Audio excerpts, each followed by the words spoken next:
จนอุกนะออกในคอได้ไอโดยเจ้าเอายังมาเซให้อาบเอาเปลือกเชือกเปลือกเสือกนะมันนักเด้หากหยาคัดหากหยาค่า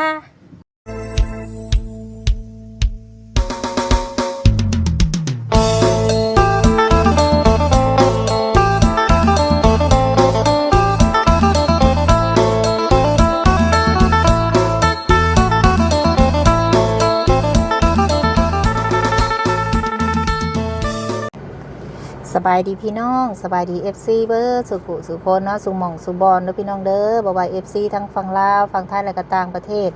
ยินดีต้อนรับเข้าสู่ช่องสาวบุญมาบ้านเฮาคือเก่าเด้อพี่น้องเด้อพ่อกันมื้อนี้เนาะทางสาวบุญกาเวะมาทางบ้านดงมักแง้วเนาะทุกคนเนาะพอดีว่ามื้อนี้เนาะทางสาวบุญกาสิมาเยี่ยมยามอีกครอบครัวนึงเนาะซึ่งครอบครัวที่เฮาเคยช่วยเหลือเพิ่นหรือว่าเป็นสะพานบุญให้ทางผู้ใหญ่ใจดีทุกคนก็คือสิจำได้เนาะถ้าผู้ใดติดตามทางสบุญเนาะครอบครัวแม่น้องเข็มพี่น้องเอ้ยตอนนี้ว่าลูกแล้วบ่สำบายว่าซั่นทั้งน้องต้นข้าวคือว่าสิแหละเนาะทุกคนเพิ่นก็เคยโทรหาอันสบุญแล้วว่าแม่บุญเอ้ยว่าซั่นช่วงอันสร้างเฮ็ดเฮือนเฮ็ดหยังเฮาแหละบ่สบายเนาะทางเฮาก็ยังบ่ค่อยมีโอกาสพี่น้องมื้อนี้มีโอกาสเนาะผ่านมาทางนี้ก็เลยแวะเข้ามาถามข่าวเบิ่งก่อนพี่น้องเอ้ยทางอันเพื่อนแม่น้องเข็มเนาะเป็นจังใดเด้พี่น้องเอ้ยบ่ได้พบบ่ได้พ้อเดี๋ยวเฮามาพ้ออีกวันนี้จักสิเป็นจังใดเนาะมื้อนั้นเห็นว่าบ่สำบายเนี่ยทุกคนเนี่ยมื้อนี้ก็เลยว่าได้มาทางนี้ก็เลยสิไปเยี่ยมยามเบิ่งว่าเป็นจังใดเนาะครอบครัวเพิ่นก็มีทางผู้ใหญ่เนาะช่วยเหลือมาเฮ็ดเฮือนอย่างสำเร็จแล้วแหละอันนี้ก็ถ้าผู้ใดติดตามเนาะทุกคนก็คือสิฮู้เนี่ยคือเฮ็ดเฮือนให้น้องเข็มมีทางคุณเมนูคำสอนแล้วก็ทางอ้ายใจดีเฮาเนาะที่ช่วยทางครอบครัวอันของน้องเข็ม2 ปีที่ผ่านมาเลยแหละทุกคนเลยเนาะยังสิไปเยี่ยมทั้งลูกสาวหล่าอยู่ได้พี่น้องน้องไอเดียเนาะเราสิไปเยี่ยมเพิ่นอยู่พี่น้องเอ้ยมื้อนี้กลับมาฮอดมาถึงเนาะเข้าไปทางใดดีเนาะเฮือนเพิ่นนี่ไปเข้าไปเบิ่งน้ำกันก่อนแต่พี่น้องแบบว่าป้าเถอะแต่ก่อนนี่บ่มีเฮือนคนได้แถวนี่พี่น้องเอ้ยเบิ่งสิมาเบิ่งทางหลังเนาะแต่ก่อนนี่บ่มีเฮือนคนทางนี้แต่พอมาบัดนี้มีเฮือนคนเข้าไปทางนี้ได้บ่เดี๋ยวไปซ่อมมันก่อนพี่น้องโดนนั่นแหละเนาะที่เฮาบ่ได้เข้ามาทางเฮือนน้องเข็มพี่น้องก็เลยมื้อนี้สิเข้ามาเยี่ยมเบิ่งครอบครัวเพิ่นก่อนพี่น้องเอ้ยคือเสียงฟ้าดังแท้บัดนี้โอ้โหโตมาบัดนี้เฮือนเราตั้งขึ้นได้พี่น้องเอ้ยบัดนี้โอ้โหในเมื่อที่เฮาบ่ได้มาหาเพิ่นโดนเพิ่นสิเป็นจังได๋ไสเป็นหยังเนาะบัดนี้พี่น้องเอ้ยเข้าทางใดนี่มาพี่น้องเพื่อนน้องเข็มเนาะเดี๋ยวสิเวะเข้ามาให้เยี่ยมยามมันก่อน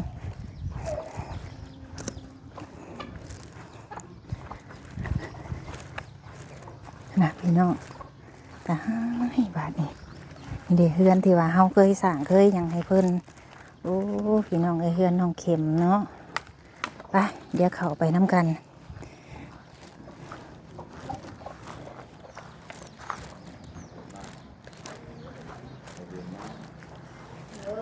อ้าวสบายดีเป็นจังไดอันนั้นโอ้ยสบายดีอีหล่ะคือบ่นุ่งเสื้อเนี่ยลูกไข่ไข่ละลายมื้อโอ้ยเนาะสบายดีเด้อพ่อน้องเข็มเด้อโอ้ยอีหล่ะจำแม่บุญได้อยู่บ่ลูกโอ้เจ้าเป็นหยังล่ะเจ้าเป็นหยังจะเป็นไข่โอ้ยเนาะแม่บุญบ่ได้มาแต่ดนเลยกระบะกระเบาะพี่น้องเอ้ยนะผ่านมาก็เลยว่าไปเยี่ยมก่อนว่ะเป็นไข่จะโดนไข่ยังเขาจะเพิ่นเป็น10 กว่ามื้อแล้วไข่ไปเรียกไปบ่ทันได้ไปขีดยางบ่จักแนวเฮ็ดแล้วพาลูกไปขีดยาง ไปอันขอเห็ดน้ำเต้าแก่นั่นแหละ ออกตุ่ม โดย อืมอืม ไปห้องหมอเต้าแก่ยืมเงินเต้าแก่ไปห้องหมออยู่พุ่น เพิ่นว่าไข่หยังอันนี้น่ะ เพิ่นว่าเม็ดไข่อันนี้นะ หลายอย่างไปตรวจ ไข่ว่าไปแช่เลือดว่าเป็น ไอ้ มะเร็งบอกเป็นทั้งแหละ สร้างว่าแท้กินได้บ่ซะอันนี้พิษได้เนาะ ไข่ยุ่ง ไข่ยุ่งแม่น่ะ ไอ้เอาแม่บุญซื้อมาฝากเด้อลูกเด้อ ใจเหรอก วานกระบาดเด้ ไข่เลือดออกแม่ เจ้าพาลูกไปป่าได้ยุงครบ โดย เจ้าได้แช่เปลือกไม้เปลือกหยังให้อาบอยู่บ่ โดแช่เปลือกไม้อาบแล้วนี่ เออ เป่าหมอเนื้อเป่า ไปเป่า เป่าเดี๋ยวให้ ไป เนี่ย เปล่าตะกี้คอนี่กินหยังบ่ได้ ไอ้ พกมื้อกินข้าวบ่ได้ กินน้ำบ่ได้ ถ้าก็กิน พอน้อยมากลางคืนเลย มากลางคืน บ่อีหละผ้าดังมาเลยสิคือว่าเสียงไห้แม่บุญเมื่อกี้นี่ ให้แอบจะไป เจ็บบ่ลูกบ่เจ็บตนโต ตัดออกเนี่ยผมมันยาวโพดลูกบัดแล้วมันบัดใหญ่เป็นสาวจังจงเอาเด้อลูกเด้อตัดออกเด้อบัดอันไข่แน่เด้ออ้ายช่างเป็นแท้อันนี้ มันจักในเห็ดน่ะ บอกจากแนว จินอุกนะ ออกในคอได้ไอ โดย เจ้าเอาหยังมาใส่ให้อาบ เอาเปลือกเชือก เปิดเสื้อไปอาบ เปลือกเสือกน่ะมันหนักเด้หากหญ้าคัดหากหญ้าค่า โดย ถ้าตามบ้านเฮาน่ะ โดย เปลือกเสือกน่ะมันบ่แม่นหมักซุกหมักใส่ให้เอาอันกกจักแล้วว่าหญ้าคัดหญ้าค่า โดยนี่ โดย หากหญ้าค่าแล้วก็ว่าหญ้าคัดอันเด้กกอันน่ะมาใส่กัน โดย เปลือกทันกกกระทันน่ะแกนกกกระทันน่ะ โดย โดย แลบ่ให้เขาอาบได้ให้ปุยเอา โดย เฮ็ดมิดน้อยๆแล้วมีแห้งเด้น่ะ คุยเอา คันอาบแล้วมันพิษได้เฮาเป็นอัน อัน นี้ นี้บัดอัน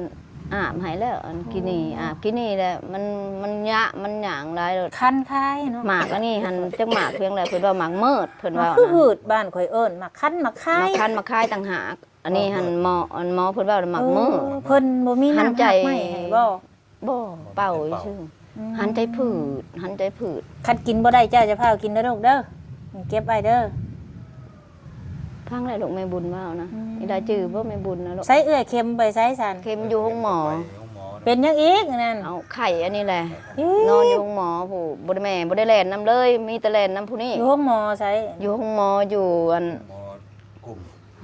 บ่แม่น หมอกลุ่มน้องหมอร่อยเตียงหมอกลุ่ม ไปพุ่น อยู่พุ่นบ่อยู่เวียงพุ่นบ่ บ่หมอร่อยกลุ่ม ไปแม่นพี่นี่มา แต่ว่าลูกว่าอยู่หมอกลุ่ม ไผพาไปนะผัว ปู่ย่าเพิ่น ปู่ย่าเพิ่นเป็นพ่อเหมือนกันกับน้องนี่แหละ อื ลู ม กเคยนั่นแหละเป็นแล้วก็มานี่เราเจ้าก็ได้สิเบิ่งน้องเจ้าก็ได้สิเบิ่งลูกเคยแน่ เฮ้ย หลวงพ่อเพิ่งเท่าดอง ขอเพิ่งแน่ โอ้ ว่า ซอย เออเออเออ เฮาก็ เหมือนป้า บ่จักบ่ได้ปะบ่ได้ถิ่มดอกว่าเฮานั้นบ่จัก ได้แลนเนื้อให้เบิ่งซอยแน่ เฮ้ยสร้างเป็นเนาะ พาไปหมอ3 มื้อแหละไปหมอยังบ่ได้มานอนหมอเลยนั่นน่ะ เออ อันนี้น่ะพาไปหมอแล้วหมอว่าซักยาพิษใส่สโลมพิษ พิษแล้วเป็นอันนี้มันไข่อันนี้เนาะ ไปอยู่หมอรับเช้าก็ใช้ชะโลมเลยเมื่อยเข้า พิษได้อันนี้นะต้องกิน เมื่อย หักไหมอันนี้เป็นตุ่มนี่ ตุ่มเมื่อ เพิ่นจนชงเลยเนาะเพิ่นจนชงลงมาพี่แล้วเนาะเพิ่นชง ไปหมอเป่าเพิ่นนะเพิ่นว่า เลย เพิ่นถือที่ไปเป่าของเรานะ ว่ากินน้ำได้แน่เด้นี่ เย็นตอนเย็น อื เย็น ม กินน้ำได้แน่ เป่า3 มื้อเป่าให้เป่า เฮาก็บ่ได้ค่าเวียกค่าหยังก็เลยบ่ได้ค่อยสิได้มาแต่เฮาก็ได้เนาะ อยากกินน้ำบ่ลูกอยาก กินน้ำหยังจะกินน่ะ น้ บ่ใส่น้ำ น้ำหักไหมนั่นล่ะว่า ำเลย อันน้ำหักไหมแล้วให้กินเด้อ มีในพวก เอ้ยเศร้าไว้เด้อล่ะเด้อได้เฮือนงามเด้อมีแต่เจ็บแต่เป็นแท้ เอ้ย อย่าบุญว่าโอ้ มีแต่เป็ เป็น น จังได๋เด้ว่าใหญ่เป็นชาวแล้วบ่ต้นเขานี่ว่าอย่าบุญว่าสิมาเอาไปดำหน้าซอยอยู่บัดไข่แหละโอ้ย จมอยู่เลย พ่อได้จะเป็นแน่ใดเจ้า ขึ้นเก่าพอกันเลยเพราะชับนี่พ่อไปพ่อภาพสิแหละ อืม กระบุกตัวดุปุ้งแน่ ไปใส่แม่ครับลูกเคยเฮ็ด ถ้ากันอยู่นี่บ่ไปก็ย่าทุกอย่างก็อยู่เพื่อนนี่ บ่ไปเบิดจักสิว่าใด ไป ไปก็สิแลลูกเต้าเนาะ หาเงินบัตรห เฮาไปหาบัดพอได้มาชื่อข้าวแน่บัดอยากชื่อยาแน่ พอได้เห็นเงินแหน่กันไปติ ไปก็ว่าร้ายบ่ร้ายพอได้ว่า พอได้ใช้ ได้ชื่อ เนาะ ข้าวเป็นชอบแน่แล้วก็ได้ชื่อยาให้ผัวกินแน่ลูกกินแน่ เออ นะก็จังไปนะไปกับบืนเฮานี่แล้วก็ลูกเคยก็มันคนพญาติลูกเคยก็ได้ อืม เฮาเองก็บ่ได้แข็งแห้งดอกหักบืน ๆ ซื่อ เออเนาะเฮ็ด โดย จังไดสู้ แน อื วเลย ม บืนบ่ลูกก็เมื่อยนางเข็มก็เมื่อยอยู่หักช่วยแม่หยอดกดน่ะเพิ่นก็ได้ พวกลูกชายลูกหยังเด้สาขาอยู่ไส ชายก็ ไปเรื่องเบิดละ ไป เป็นครอบเป็นครัวไผมันเบิดแหละเนาะ โอ้ยเขาเป็นครัวไผมันเขาก็ได้ อืม ช่วยพ่อแม่ก็บ่ได้เขาก็บ่มี อืม เขาก็ได้ เมื่อยนั่งไปนอนอยู่เด้อลูกเด้อแม่คุยกับแม่ก็ได้เด้อลูกเด้ออืม เมื่อยบ่ลูกล่ะน ให้ น พ่ออุ้มไปนอนอยู่ถ่า นี่ เด้อลู เอา กไป เอาหมอนมานอนก็ได้หมอนมานอน นี่ นอน นอนอยู่ลูกเมื่อยก็บ่ให้เรานั่งก็ย่าอืม นั่งหึงบ่ได้ดอกเพิ่นอย่างเมื่อย บ่ฮอด กินข้าวได้อยู่บ่ เขาหากินบ่ได้เขากินแต่ เจ็บ น้ คอเนาะ ำเลย เอาน้ำทั้งไม้เราให้กินนะ เลย อืม เอาน้ำ ข้าว ทางไม้ ก็กินข้าวต้มเอา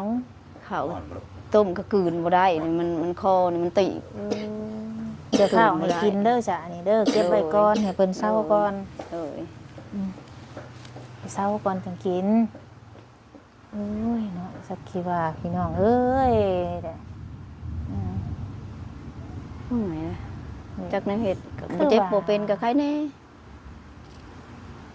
คือแบบบ่ได้มีผู้อยู่ดีจักเทื่อแต่กี้น่ะข่อยคิดน้ำเจ้าอยู่เนาะเจ้าก็เศร้าเนาะแม่น้องเค็มเนาะ เลย ตอนนั้นเราน่ะเรื่องพี่น้องมาหาตอนนั้นมาบัดนี้บัดลูกบ่สำบายจักสิว่าจังใดเฮาก็ได้ ยาแม่แล้วก็พ่อต่อ อืม พ่อกับพ่อ พ่อก็กินบ่อยากได้ เดี บ่ ยว ได้ ก็พากันไป เรื่อง เลย เรื่องเบิดเลยพ่อก็ได้ อืม ก็เขาน้อยนี่แหละแล่น อืม เล่นหาเงินอะไรมาปัวก็จนขายให้ขายหน้าว่าชวดนะขายบาท ห นี่ รือว่าไทยเอานั้น โด ใคร ย อีก โดย บ่จัก ขายบ่จักในเฮ็ด แม่น่ะบ่ให้ขายแล้วแม่นะ โอ้ เขาน้อยเฮาบ่จักหยังเขาหน่อยรีบไปขาย บ่จักเพิ่นไป บ่จักทางเลย โอ้ตอนนั้นนั่นไปไทยคืนมาแล้ว โดย ไทยเท่าไรตอนน่ะ ไทยหันเอา30,000นึงเด้ ไทยจบแล้ว ไทยจบแล้ว ได้คืนมา โดย บัดเป็นอีกแล้วขายขาดบ่บัด ขา นี้ ยขาด เออ ก็บอกเว้าว่า ว่าขาดกับบ่ ว่า ขา ขา ด ด เท่าไร บ่ ขายบัดนี้นะ ก็เจ้าว่าคันว่าสมมุติว่าขึ้นมาหาได้เนี่ยมาไทยคือได้บ่ เออ แล้วเขาก็สิตามตีนตามมือเท่านั้นเท่านี้ ลูกเต้าบ่จักจักคน เออ เป็นหลัก แล้วเขาว่า ขาย แนวใดซั่น ฟ้องเขาบอกว่าไทยกับไทยแล้วคันนั้นว่าเว้าในนี้เพิ่นว่าเฮาน่ะขายข้ามหมอเราน่ะ อืม ขายข้ามหมอนั่น2 บาทกับ2สลึงแล้วว่าคำสิขึ้นหรือคำสิลงก็เอาตามนั้นเรา โอ้เอาคำ2 บาทกับ2สลึง โดย เออ อันนี้แหละให้บ่ให้ขายให้ไปเบิ่ง เล ห ยอั น้าน กว้างเติบบ่นาอัน หน้าให้เอกตาหนึง ที่ไปไทยคืนหั่น โดย บัดนี้เขาเลยเอาคำเขา2 บาทกับ2สลึง โดย ตกอยู่กับพุ่นแล้ว จักสิมีปัญญาบ่ 200,000 แล้ว อยู่ บา เนาะ ดนี้นะจักสิมีปัญญาบ่แล้วเป็นออดๆแอดๆเดี๋ยวนี้จักสิ ไร บ่ได้ ซะว่า แหละ ตกอยู่200,000เนาะอยู่ไสนาน่ะ หน้าอยู่ภาคหวยนี่เด้ เออไปไทยคืนมาแล้ว ไทยแล้วเป็นอีกไปขายอีก แม่เป็นแล้วก็ขายมา ขายม่วนใช่พ่อก็เป็นลูกก็เป็นพากันม่วนใช่เบิดเลยบาดนี้ ช่วงไปหาเงินตอนนั้นน่ะ โดย ได้ไทยนะ โดยบืนใช่แล้วลูกนั่นแหละให้สำคัญนะน้องเข็มกับอันนี้น่ะให้น้ำนานะน้องเข็มกับต้นเขานี่ มั แห น ละ จำเป็นเนาะ โดย ไม่ได้บอกลูกก็บ่ฮู้ว่าจักคนพอเป็นราคา อย่าและขายก็ขายและคะแนนอย่าขายเฮือนเดี๋ยวบ่มีหม่องนอนได้บ่า นั่นแหละ 10สิทุกข์แค่สิยากก็อย่าเฮือนซ่านนี่ป้าไว้อยู่ซะ โดย หรือว่าขายแล้วบ่จัก ต้องได้ขายด้วย โอ้ยยัน ได้ มา ขาย ไว้ให้ลูกให้เต้าได้สิได้ยามเจ็บเป็นเอ็นอุ่นมาพอได้นอน ขายบ่ได้แล้วเพื่อนนี่ตัวน้อยๆนั่น ผู้ใหญ่เพิ่นเฮ็ดให้นี่แหละลูกเต้าคันว่าบ่มี ผลลำอยู่เมนูเฮ็ดให้แม่เอ้ยเฮ็ดมีเฮือนก็บ่ได้อยู่เนาะเฮาเพิ่นว่า อืม มีเฮือนก็ได้ไปก็ย่ามันเนาะแม่เฮาได้หน้าเฮาคืนเฮาจังสิกลับคืนมาเพิ่นเว้านะ อืม ไปบ่ทันได้พอ10มื้อ อืม ไปนะเฮาก็ไปนี่ได้บ่ทันฮอด10มื้อช้ำ อืม หมบลงอีก อย่างไรก็ได้ขายอย่างนั้นนะปลาไว้เงินตะ แกแล้วกันมา ขีดเรียบร้อยบ่ โดย เออ ขีดแล้ว เข้าให้แบบได้ไปอันขีดยาง ทุ นี่ ก เขา ชี ว่า เปิดใหม่นี่ก็ คันเปิดใหม่ก็แบ่งครึ่ง แบ่งครึ่ง โอ้ เปิดใหม่ก็ได้ ได้ขีดจักเทื่อแล้ว แล้วก็ได้ขีดยาง6 เมตรบ่ ยางพวกพี่ หางยางเปิดใหม่ยังบ่มียาง ยัง อืม ยางเปิดใหม่ จะเบิกเงินน้ำเพิ่นมาก่อน เอ้ย เดี๋ยว เศร้าอะไรสิไปอีก เอ้ย ก็ได้ขึ้นไปหาใช่หนีเพิ่น ใช้หนีเพิ่นเด้ อยู่แถวได้ถึงยาวไป อยู่ภูโง่ พานาเลียง ผานาเลียงภูโง่ก็โตภูโง่โลด ทางแบ่งบุกกว้าง อยู่ในตีนภูโง่ เคยไปพาลูกไปกระดักกระดอเนาะโอ้ มีแต่ภูแต่ผาและแถวน่ะ พากันอยู่บ้านเฮาหารับจ้างรับใบายเกี่ยวเขาวเกี่ยวหน้านี่เป็นหยัง ตอนนั้นก็ปีนหน้ายางลงมาก็เป็นตาน้อย อืม เบิดตาน้อย ปีนครับอีก แต่น้อยก็เฮาเองได้ตัดน้อยก็ได้พอนี่บ่ได้ตัดเราตัดบ่ได้ พอได้ไปปลดผ้าพุ่มเมฆให้เขาเจ้า ไปพ่นมีดพ่นผ้า ด้านนั้นลักๆนี่คือหยังพะญาติโท อันลักๆแท้แม่นตับอ่อนเพลียกับ อันมักไขลังอ่างน้ำหั่น หนัก ปัวเช่าแล้ว อืม แล้วก็อันก ก ระ ระดู ดูก กโป้ โป้ง ง บัดนี้ฮะ ตูกงใส่อยู่แอว โดย อืม กระดูกโป้งเพิ่นว่าบ่ให้เฮ็ดเวียกหนักเฮ็ดก็บ่ได้อะลีนะเฮ็ดก็เจ็บ เฮ้ยก็เจ็บ ตามหมอ เลย อะไรคือโบมีแนวแก้ อืม แต่ว่ากินยาที่เล่าไปซื้อ มันเจ็บติ ปวดแล้วก็กินยาปลา อันเป็นต้อมลูกหมากตะกี้นี่ แล้ว ซะ ก็หมา ยัง อยู่ เออ ยัง ลายก็ยากเนาะ ก็คือก็เสร็จแล้ว อืม เราอยู่คู่มือเจ็บฮะ อืม ตอมลูกหมากฮะเครื่อง เราหลายขึ้นอุกใจเจ้าจะเล่าจุค่อยฟังแล้วก็ค่อยๆมันสิหันใจบ่ออกแล้ว อาศัยลูกเต้าอันแลไปเฮานั่นกะนั่นไปก่อนเขาน้องเข็มนั่นแหละเฮ็ดจังไดแล้วข่อยว่าคันว่าดีว่าเศร้าแล้วพากันหาเงินเฮ็ดบัตรให้เขาไปทำอยู่ไทยพุ่นเป็นหยังแม่น้องเข็ม น้องเข็มมันแล้วผมให้น้องเข็ม น้องเข็มบดปะพ่อแม่บ่ได้กินยาตลอด ยันไปแล้วยันเฮ็ดเวียกหนักอะไรยันทนบ่ได้เขาเจ้า ไป หั่นนะ น้ำพ่อน้ำแม่ก็บ่ อยากให้ไปอยู่ เฮ็ดแต่ก็เมื่อย ยัง ญาติเราน่ะทนเวียกบ่ได้ โดย แต่ ว่า ไปเฮ็ดสิได้ซะ ไปเฮ็ดบัญชีหันก็แล่นยอดกดแล้วก็บัดเมื่อยแล้วก็บัดเมื่อยแล้วมานั่งเช้าเมื่อยนั่งเถื่อเพิ่นนั่งอยู่กลางงานสวนยางผู้เพิ่นนั่งผู้เดียวเพิ่นน่ะ เฮ็ดเด็กน้อยเฮ็ดเด็กน้อย เฮ็ดเด็กน้อย เช้า อืม เฮาว่าขออนุญาตนำเฮานี่แหละเป็นผู้ชู อืม เฮ็ดแต่แม่ แต่ว่าให้แข็งแรงก็ยังบ่ได้ ใคร แข็ง อ แร ยู่ ง ลูก นะ ผัวก็ยังบ่ปะบ่ทิ่มเด้ผัวแล้วก็โอเคอยู่บ่ พวกก็คนพญาติอยากอ่อนๆแอดๆนั่นนะ อืมคนก็มีพญาติทุกคนแหละแต่เฮาก็ เลย มีคือกัน เลย แต่พอเฮ็ดได้ก็เฮ็ดไป มีทุกคนแน่ เลย พญาตินะ ก็เป็นแบบใดนะยังว่า แม่น มาโฮมในเฮือนเราจะเป็นแบบใด อยู่ผู้นักผู้เบา เลยมาโฮมทำว่ามาพากันมาโฮมซื่อๆจะเป็นแบบใด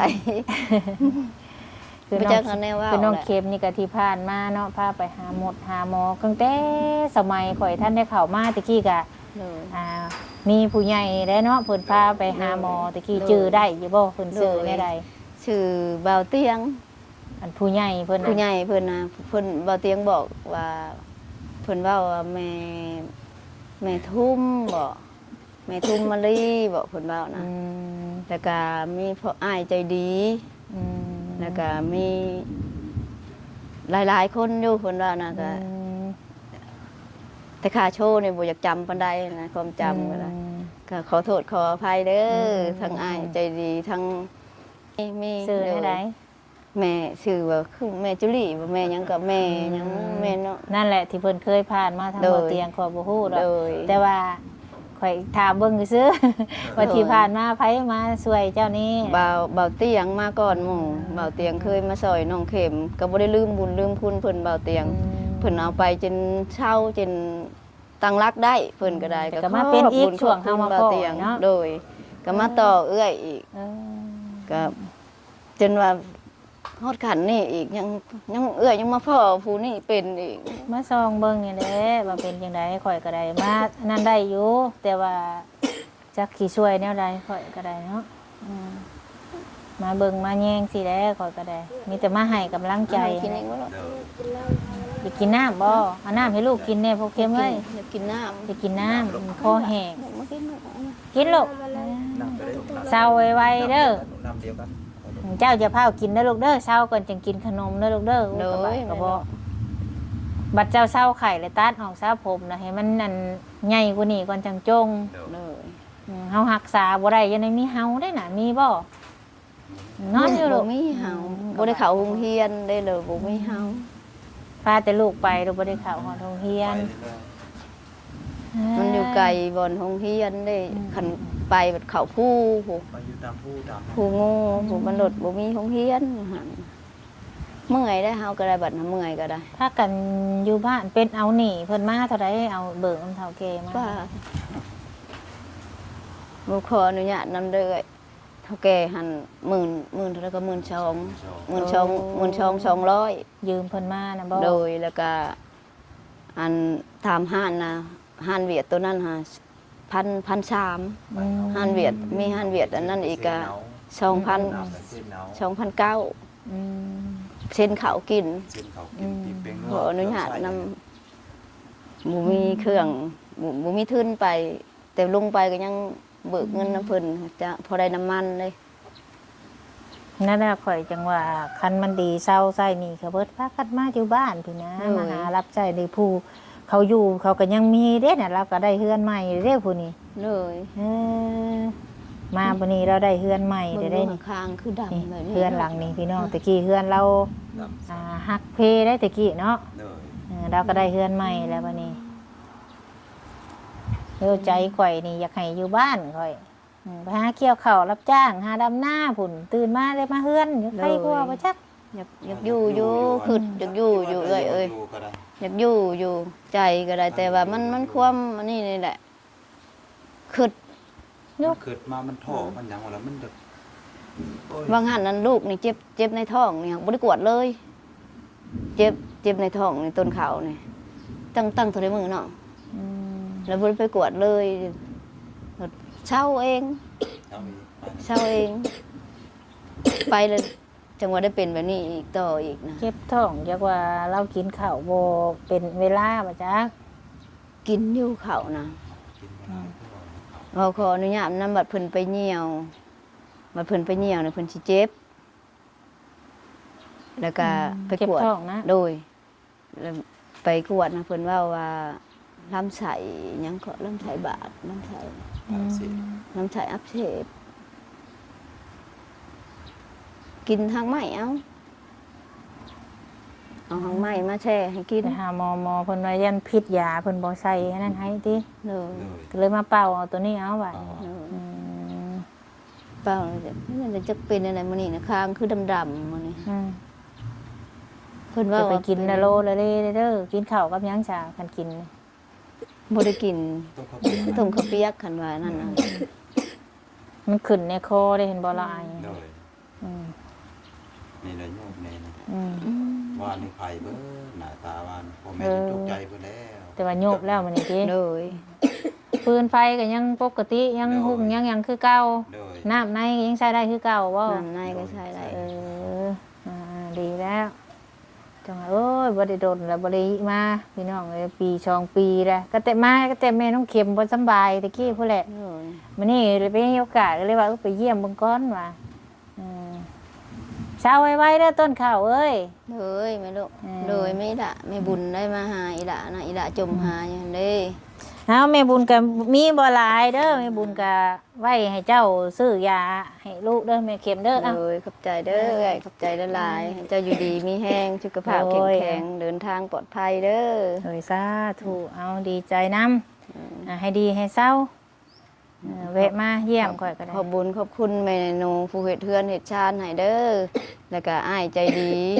น้องยังคิดฮอดคิดถึงคือเก่าทั้งแม่พร้อม